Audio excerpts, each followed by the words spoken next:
y a quelques jours, le président français François Hollande, à la tribune de la Knesset, avait comparé Israël à une start-up. C'est vrai que ces start-up sont d'un dynamisme étonnant en Israël. On en a justement deux exemples concrets dans ce studio. Deux invités. Je salue Ido Sadeh. Bonsoir. Bonsoir. Vous êtes le directeur général de Mobly, qui est donc une start-up israélienne dont vous allez nous raconter l'histoire et la réussite dans un instant. Et Jonathan Rouache, qui est là aussi. Bonsoir. Vous êtes le PDG d'une autre start-up qui s'appelle Bits of Gold. Alors, je vais commencer avec vous, Jonathan, parce que quand on dit start-up en général, ce sont souvent des idées qui ont l'air de rien comme ça, et puis qui deviennent tout d'un coup quelque chose d'assez phénoménal. Vous êtes parti de quoi? D'un phénomène qui est complètement nouveau, qui s'appelle le Bitcoin. Il faut expliquer ce que c'est sur Internet. En fait, c'est un phénomène mondial. C'est une nouvelle forme de monnaie qui a été créée en 2009 par un groupe dont on ne connaît pas exactement, on ne sait pas qui c'est. Mais cette monnaie est en train de prendre sur Internet comme une nouvelle forme de cash pour dépenser sur Internet. Donc, c'est de la monnaie virtuelle, c'est-à-dire qu'elle n'est pas matérialisée. Alors, j'aime pas ce mot virtuel parce qu'en fait, on s'en sert comme des dollars. C'est de la monnaie cryptographique. C'est un petit peu complexe, mais en gros, c'est comme du cash, mais qu'on peut envoyer d'une personne à une autre sur Internet sans passer par une banque centrale. C'est la monnaie de ses utilisateurs. Et ici en Israël, les gens essaient de rentrer dans cette économie. Et pour les aider à rentrer dans cette économie, il y a des business qui les aident à acquérir des bitcoins. Donc c'est ce que fait votre start-up, c'est-à-dire que vous allez vous proposer un petit peu comme une activité d'agent de change, c'est ça? Voilà, en fait, on a même reçu le tampon officiel du ministère des Finances pour être un bureau de change officiellement. Donc on change du shekel en bitcoin et du bitcoin en shekel. Bon, et ça représente quoi aujourd'hui en termes de volume d'argent? Qu'est-ce que ça génère pour qu'on ait une idée un petit peu de cette activité? Ici en Israël, il y a déjà nous on a des milliers de clients et des millions de shekels échangés déjà.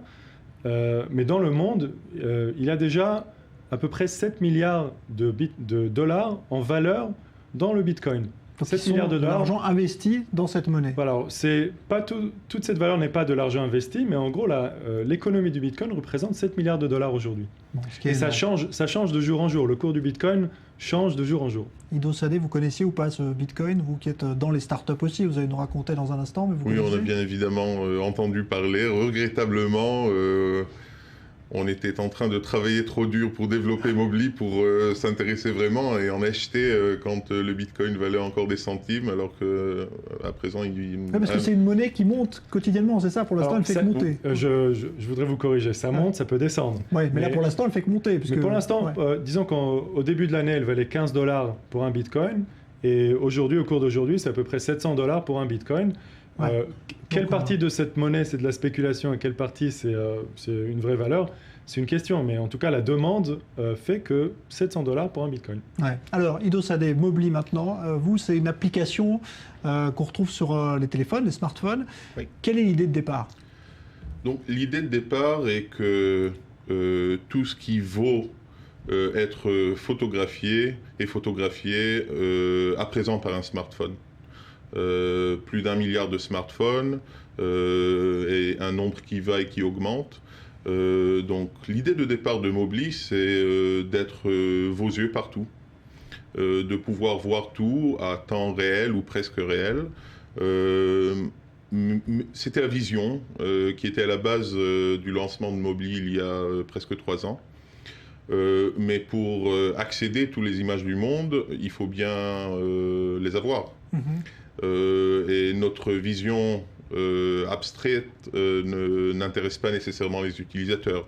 Donc on a créé une plateforme qui rend possible de capturer des images et des vidéos, de les embellir avec une riche série d'effets visuels et de les partager avec une distinction vis-à-vis d'autres plateformes. Oui, parce qu'il y a d'autres réseaux sociaux qui proposent ça aussi. Oui, tout à fait. Instagram, Facebook, Twitter, bien évidemment. Mais avec une grande distinction, c'est que la plupart de ces plateformes sociales permet de partager avec ses amis, son cercle d'amis immédiat, qui est finalement peu nombreux, même pour les plus sociaux de nous. Sur Mobly, on peut partager des images et des vidéos à base de sujets et d'intérêts, aussi bien qu'à base de placements géographiques.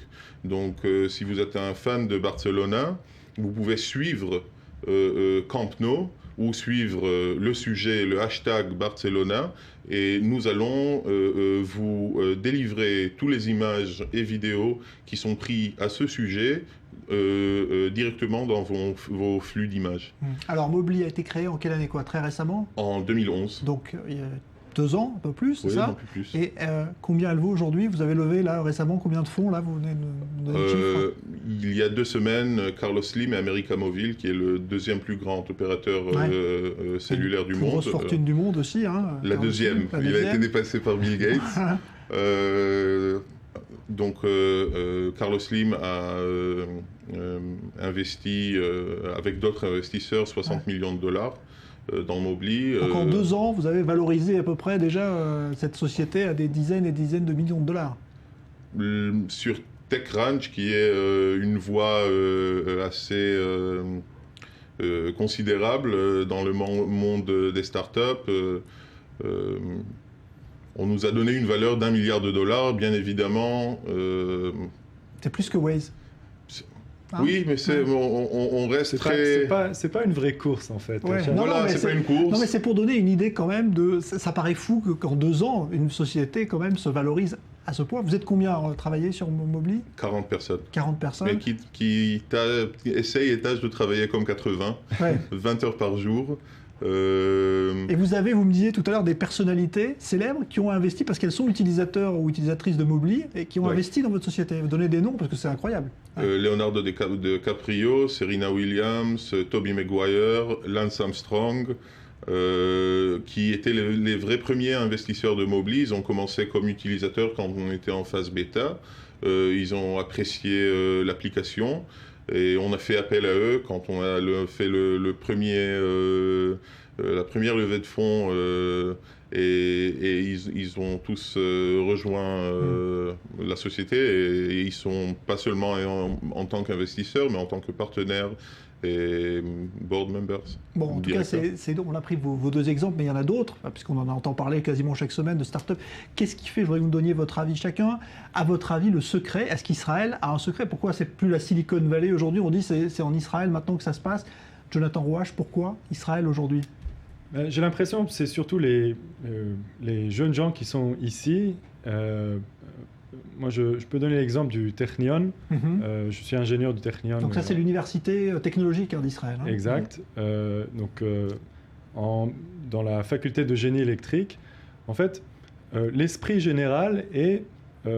d'accord, on est en train d'apprendre le génie électrique, mais en fait, on va former un jour notre propre entreprise. Il y a un esprit d'entrepreneuriat qui est très très fort chez tout le monde là-bas. Ça se fait par l'exemple. En fait, quelqu'un me l'a dit de manière un peu brutale. Je regarde tel et tel CEO, tel et tel PDG d'entreprise, mais je pense que je suis pas plus bête que lui et je peux réussir autant. Donc les gens ils se disent je vais faire aussi ma propre entreprise avec ma propre idée. Ouais. Il y a une facilité. C'est facile de créer une start-up, Ido Sadeh, quand vous avez créé Mobly, ça a été facile ou pas dès le départ? Ça n'est jamais facile, c'est toujours beaucoup de travail et en anglais ça s'appelle un roller coaster. Il y a des jours où l'optimisme est vraiment au maximum et des jours où il y a beaucoup de frustration et rien ne marche à 3 heures du matin, surtout dans les débuts. Mais c'est très intéressant, c'est passionnant. Ça permet de travailler avec des personnes qui sont passionnées parce que quelqu'un qui veut venir et juste terminer sa journée, rentrer chez lui, ne vient pas travailler pour un start-up, ne peut pas venir travailler pendant 20 heures et des fois plus. Il me semble que, je suis tout à fait d'accord avec Jonathan, l'esprit entrepreneur qui est à la base de la culture israélienne y est pour quelque chose, mais il me semble aussi que le fait qu'Israël soit un pays d'immigrés, cosmopolite, avec une très grande variété de cultures d'idées. Il me semble que c'est pas pour rien que les États-Unis et Israël, deux pays d'immigrés, soient les leaders de start-up au monde. Ce métissage de différentes idées, avec beaucoup de présence pour la communauté israélienne originaire de Russie, y est pour quelque chose aussi. Mais est-ce qu'à votre avis, alors aujourd'hui tous les pays regardent vers Israël, on a vu les Français, mais il y a aussi les Chinois qui cherchent un petit peu à savoir ce qui se passe. Est-ce que ça c'est une bonne chose pour vous, ou est-ce que ça peut être finalement un danger, qu'on vienne peut-être vous prendre les meilleurs éléments Je pense qu'on ne doit jamais avoir peur de la concurrence. On doit toujours regarder quelles sont ses forces et renforcer ce qu'on a. Donc ici en Israël, ce qu'il faut renforcer, c'est l'éducation. Donc c'est déjà fait, il y a des programmes qui permettent à des jeunes qui veulent se développer en mathématiques, etc., pour aller en avant. Mais je pense qu'on ne doit pas avoir peur. Ido Sadeh, vous trouvez que c'est bien aussi que les pays s'intéressent maintenant à ce qui se passe ici ? Je suis tout à fait d'accord. Il me semble que pour un start-up, il n'y a pas d'acquis. Ce qu'on a fait jusqu'à hier n'est plus intéressant. C'est ce qu'on va faire demain. Et la concurrence encourage le développement, la concurrence encourage l'avancée technologique. Et donc, le fait que d'autres pays s'intéressent à la technologie israélienne et à la technologie est une chose qui est complètement positive à mes yeux. Ça va effectivement nous... on va devoir travailler plus dur. Davantage pour inventer encore plus et dans le cas de Mobly, délivrer une expérience d'utilisation qui est toujours supérieure à ce qu'on fait aujourd'hui. Parce que c'est ce que vous faites quand vous récoltez de l'argent, les levées de fonds, ça sert à développer de nouvelles applications, à approfondir ce que vous avez déjà fait, c'est ça ? Oui, et là on est en train de développer notre véritable rêve qui est l'engin de recherche visuelle. Donc de pouvoir de plus en plus reconnaître ce qu'il se passe dans une image ou dans une vidéo et permettre à nos utilisateurs de les retrouver, non pas seulement en liaison au texte qui est attribué à l'image, mais par une véritable compréhension de ce qu'il se passe dans l'image même. Ça, c'est quelque chose d'assez révolutionnaire. Jonathan Rouache, vous aussi, il y a du développement aussi. Le Bitcoin, là, c'est au tout début. Ça peut aller jusqu'où, à votre avis ? Est-ce que ça peut remplacer un jour les cartes bancaires qu'on utilise sur Internet ? Alors, le Bitcoin, c'est une nouvelle économie. En fait, ce qui se passe, c'est les gens peuvent passer de l'économie classique avec l'argent classique à cette économie Bitcoin. Une fois qu'ils se trouvent avec cet argent qui est beaucoup plus facile d'utilisation sur Internet, il y a des nouvelles applications qu'on n'a même pas encore imaginées. Quand on se balade autour du monde, dans les conférences, pour ressentir un petit peu l'esprit, les gens vous disent, écoutez, c'est un petit peu comme Internet en 1992, tout le monde sait qu'il se passe quelque chose, tout le monde le sent, tous ceux qui sont dans la conférence le savent, ceux qui sont dehors ne le savent pas encore. Il y a quelque chose qui est en train de se passer et un jour, les gens vont comprendre la force de cette technologie. Et d'ailleurs, je voulais juste dire, en vous écoutant, c'est très clair que déjà une application entre le Bitcoin et cette prise d'image, il y en a peut-être 50. Et quand il y aura des Bitcoins dans les mains de tout le monde, c'est évident que des nouvelles applications vont apparaître. Alors, on voit que ces sociétés, souvent ces startups sont rachetées, on l'a vu avec Waze ou d'autres récemment, très très cher. Est-ce que c'est le but d'une startup d'être rachetée un jour par une grosse société américaine ? Pour vous, Ido Sadeh, c'est l'objectif ou pas ? Ou ça ne changerait pas les choses ? Le but de Mobly, c'est de créer une société plus grande et durable. Maintenant, je ne serais pas naïf à vous dire que si Google demain se présente avec une offre, Google ou Microsoft ou d'autres sociétés se présentent avec une offre concrète très très élevée, il y a aussi la possibilité de faire un exit, mais ce n'est pas notre but à présent. Et de toute manière, Mobly va durer on a fait ce levée de fonds pour que Mobly dure et réalise ses rêves. C'est ce qui est à la base de la création d'un start-up. Jonathan Rouache, pour vous aussi, le but c'est quoi ? C'est un jour d'être vendu, d'être acheté plutôt par un... Alors, je vais les rejoindre. En fait, l'idée c'est de donner une expérience à l'utilisateur la meilleure possible.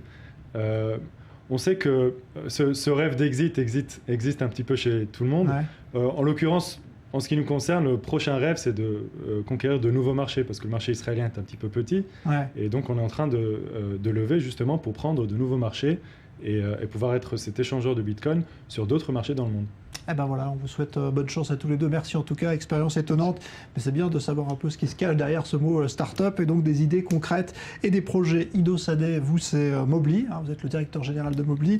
Et Jonathan Rouache, vous c'est Bits of Gold, Bitcoin, cette nouvelle économie donc à découvrir sur Internet. Merci à tous les deux d'avoir été les invités du Grand Direct. Dans un instant, un nouveau journal à venir avec Éléonore Veil sur i24 News. Bonne soirée.